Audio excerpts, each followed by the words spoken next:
नमस्कार साथियों, मैं हूं आपका मनोज अलीगढ़ी और चूंकि चुनाव चल रहा है, रण में सभी पार्टी अपने अपने प्रत्याशियों को उतार रही है। वहीं पर बहुजन समाजवादी पार्टी ने लोकसभा प्रत्याशी के तौर पर बड़े ही जाने पहचाने व्यक्ति हितेंद्र कुमार बंटी जी को इन्होंने बसपा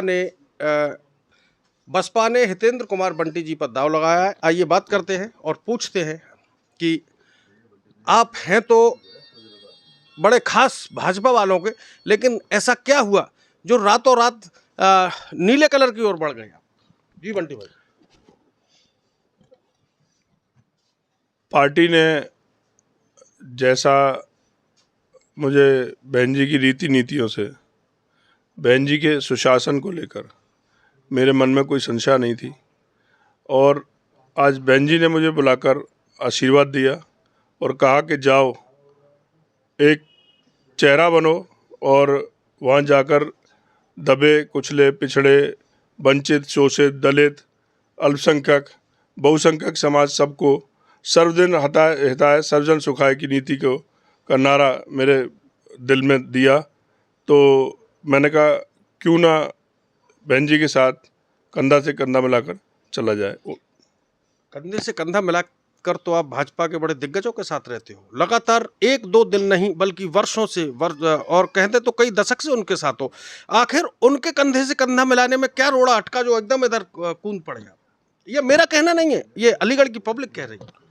ने अलीगढ़ की पब्लिक के साथ मेरी पूरी सहानुभूति है। सब लोग जानते थे कि पार्टी इस बार सांसद सतीश गौतम पर दाव नहीं लगाएगी और इसी श्रृंखला में उनका टिकट होल्ड भी किया गया, लेकिन चापलूसी इतनी ज़्यादा हावी हुई कि सारे सर्वे सारी जो है विषमताओं के बावजूद भी पार्टी ने उनको टिकट दिया। तो मुझे मेरे सारे साथियों ने कहा कि भाई अब आपको घर नहीं बैठना चाहिए। मेरा करीबी नाता रहा है सभी लोगों से, आपको पता है, आप मुझे बहुत सालों से मेरे साथ हैं। तो सबके आदेश पर मैंने कहा भाई झंडा किसी ना किसी को तो उठाना पड़ेगा, तो वो उसको मैंने उठाना शायद स्वीकार किया। तो क्या आप साफ शब्दों में कह रहे हैं कि जो विरोध था जनपद अलीगढ़ में लोकसभा प्रत्याशी जिन्हों भारतीय जनता पार्टी ने जिन्हें मैदान में तीसरी बार उतारा है, क्या ये उनके विरोध के चलते आप लोगों को मैदान में कूदना पड़ा है? विधायक नाराज, एमपी नाराज, आसपास के जिलों के लोग नाराज, कार्यकर्ता नाराज, संगठन के लोग नाराज। ये बड़ी अफवाह रही, लेकिन नाराजगी वहां खत्म हो गई जब उनको टिकट भारतीय जनता पार्टी ने तीसरी बार दिया। शानदार एंट्री हुई कल और जबरदस्त नॉमिनेशन हुआ। क्या ये विरोध के स्वर को आप विगुल के रूप में दिखाना चाहते हो? क्या मनोज जी, मैं आपसे पूछना चाहता हूँ, क्या जनप्रतिनिधि ही किसी भी एक समाज का पूरा दायित्व केवल एक जनप्रतिनिधि के सेटिस्फेक्शन से होता है? जो आम कार्यकर्ता का जो हाल है, जो आम कार्यकर्ता की जो पीड़ा है, उसको सुनने वाला कोई है आज? तो जो आम कार्यकर्ता की पीड़ा है, मैं तो उसके लिए लड़ने आया।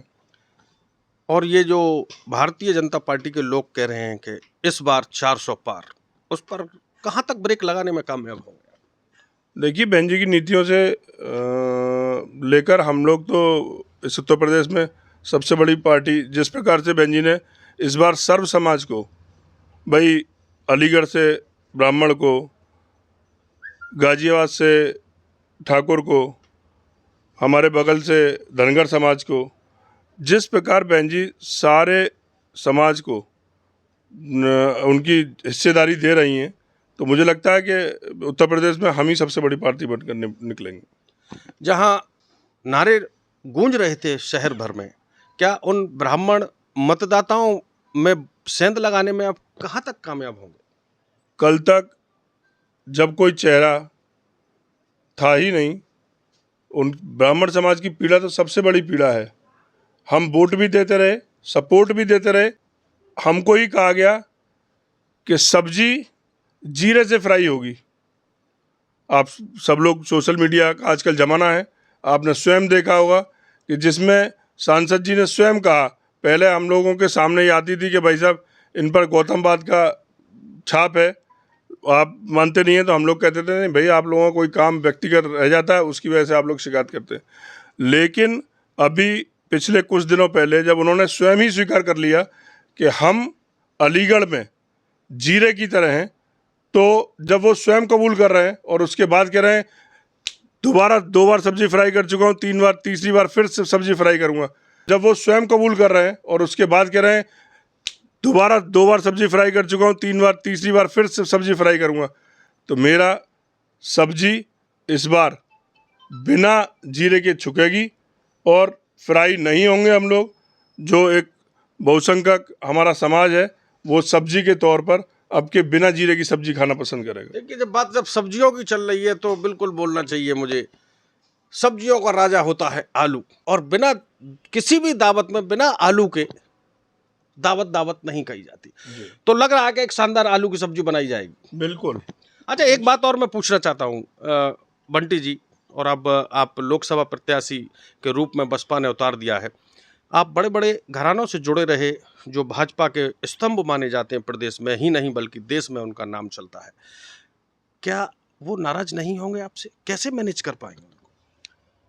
देखिए, घर परिवार में भी जब विचारधारा की लड़ाई शुरू हो जाती है तो ये देश, ये समाज इस बात का साक्षी रहा है कि भाई भाई अलग अलग पार्टी में, माँ बेटा अलग अलग पार्टी में, तो मेरा तो संबंध उनसे बड़े भाई छोटे भाई का जैसा था। मैंने हमेशा ये चाहा है कि वो मेरे बड़े भाई की सरपरस्ती उनकी मेरे सर पर रहेगी। पार्टी अपनी जगह, वो अपना कार्य करेंगे, मैं अपना कार्य करूँगा। हाँ, लेकिन हम दोनों ही लोग काफी समझदार लगते हैं, तुरंत पहुंच गए सीधे मैरिज रोड पर। नहीं, मेरिट रोड पर क्या, मैं तो सबसे बड़ी सोच थी कि उन्होंने समाज के प्रत्येक वर्ग को हमेशा, आज कोई ऐसा समाज नहीं है, हिंदू समाज में कोई जाति ऐसी नहीं है जो बाबूजी का तहे दिल से सम्मान न करती हो, और प्रत्येक जाति को उन्होंने अपने गले लगा के रखा और प्रत्येक जाति ने उनको कभी उन्होंने जातियों में बंटने नहीं दिया। उन्होंने हमेशा हिंदू समाज का नारा दिया। तो मैं उन्हीं के आशीर्वाद से प्रयास करूंगा कि मुझ पर सभी का प्यार और दुलार जैसे छोटे भाई की तरह सबका मिलता रहा है। उन्हीं का नहीं, अपितु पूरे भाजपा परिवार का भी मुझ पर प्यार बना रहेगा, ऐसी मुझे आशा है। एक बात याद आती है साथियों, डॉक्टर B.R. अम्बेडकर साहब ने कहा था, जिस देश के लोगों की कतारें मंदिर से हटकर लाइब्रेरी की तरफ चली जाएंगी तो वो देश दिन दूनी और रात चौगनी तरक्की करेगा।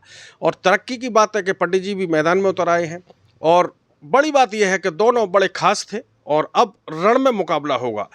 आप अपने मतदाताओं से, अपने क्षेत्र के लोगों से क्या मैसेज देना चाहते हैं? देखिए, जय भीम, जय परशुराम। मैं अपने क्षेत्र के सभी दबे कुचले, वंचित, शोषित, अगड़े, पिछड़े, अल्पसंख्यक समाज से यही करूँगा, हिंदू मुस्लिम सिख ईसाई आपस में हैं सब भाई भाई। इसी नारे के साथ मैं आया हूँ आप लोगों की सेवा करने के लिए।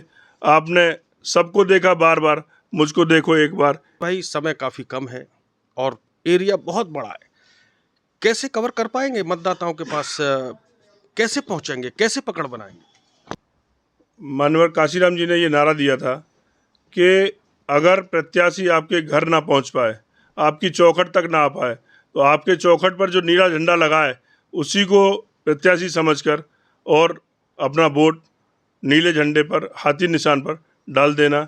ये थे हमारे साथ हितेंद्र कुमार वंटी जी, जिन्होंने एक शब्द में ही बहुत कुछ कह दिया है कि समय कम है और काम ज़्यादा है। अगर प्रत्याशी घर घर जाकर अपील न कर सके तो दूर लगे नीले झंडे को देखकर समझ जाना कि ये मेरा प्रत्याशी है और यहीं पर वोट देना है। तो बहन जी का एक नारा था, हाथी नहीं गणेश है, ब्रह्मा विष्णु महेश है। आखिर देखना ये होगा कि ब्रह्मा विष्णु महेश इस बार किसको आशीर्वाद देंगे। मैं हूं आपका मनोज अलीगढ़ी, यूं ही मिलता रहूंगा। लोगों को मेरी बातें भी बड़ी नागवार गुजरी होंगी, उसके लिए क्षमा चाहता हूं, लेकिन ये मेरा काम है, इसको मैं करता रहूंगा। जिन लोगों को वीडियो अच्छा लगा है अपने मतदाताओं तक, अपने दोस्तों तक पहुंचाते रहें और मनोज अलीगढ़ी को आशीर्वाद स्वरूप चैनल को सब्सक्राइब करते रहें। बहुत बहुत धन्यवाद। जय हिंद।